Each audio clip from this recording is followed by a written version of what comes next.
आज के इस वैज्ञानिक युग में कुछ भी संभव है। एक पुरुष द्वारा अपने गर्भ से संतान को जन्म देना इस वैज्ञानिक युग में कोई आश्चर्य की बात नहीं है और हाल ही में कुछ मामले सामने भी आए हैं। क्या आप जानते हैं कि पौराणिक काल में रघुवंश के एक राजा ने गर्भ धारण कर पुत्र को जन्म दिया था। यह सुनने में बहुत ही अजीब है। हम आपको बताने जा रहे हैं उस रघुकुल के राजा के बारे में। आज विज्ञान के चमत्कारों को देखकर हम चौंक जाते हैं। वह चमत्कार तो हमारे पूर्वजों ने पहले ही कर दिया, जैसे किसी पुरुष द्वारा अपने गर्भ से संतान पैदा करना।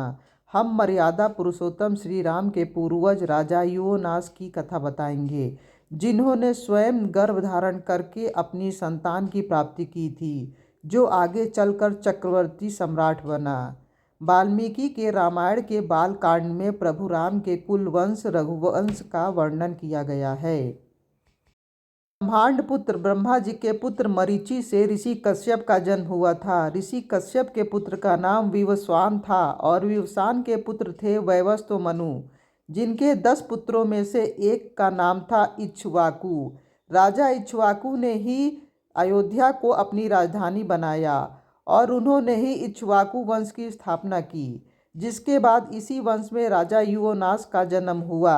युवनाश का कोई पुत्र नहीं था। उन्हें पुत्र प्राप्ति की इच्छा के लिए अपना सारा राजपाट त्याग दिया और फिर वन में जाकर कठोर तपस्या करने लगे। वन में ही उन्हें प्रभु के वंशज च्यवन ऋषि से मुलाकात हुई। राजा युवनाश ने च्यवन ऋषि से अपनी समस्या बताई। च्यवन ऋषि राजा युवनाश की सहायता के लिए इष्ट यज्ञ करना प्रारंभ कर दिया, ताकि राजा को संतान जन्म ले सके। ऋषि ने एक मटके में जल रखा, जिसका सेवन राजा की पत्नी को करना था, ताकि वह गर्भ धारण कर पाए। उस मटके में अभिमंत्रित जल रखा गया। संतान के उद्देश्य से हुए इस यज्ञ में अनेक ऋषि मुनियों ने हिस्सा लिया और यज्ञ के बाद सभी जन थकान के बाद सो गए। रात के समय जब राजा युवनाश की आंख खुली तो उन्हें भयंकर प्यास लगी थी।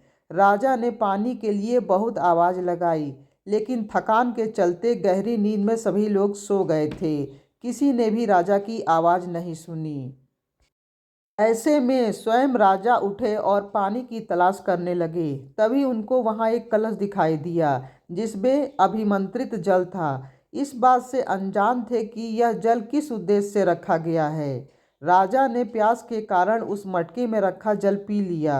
जब इस बात का पता ऋषि को हुआ तो उन्होंने राजा से कहा, अब उनकी संतान उन्हीं के गर्भ से जन्म लेगी। समय बीता और जब संतान के जन्म लेने का सही समय आया, तब दैवीय चिकित्सा अश्विन कुमारों ने राजा युवनाश की कोख चीरकर बच्चे को बाहर निकाला। बच्चे के जन्म के बाद यह समस्या उत्पन्न हो गई कि बच्चे की भूख कैसे मिटेगी।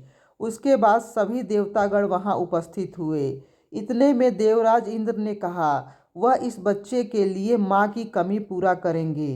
तभी इंद्रदेव ने अपनी उंगली शिशु के मुंह में डाल दी, जिसमें से दूध निकल रहा था, और कहा, ममदाता, अर्थात मैं इसकी माँ हूँ। तभी से इस शिशु का नाम ममदाता की वजह से मानदाता रखा गया।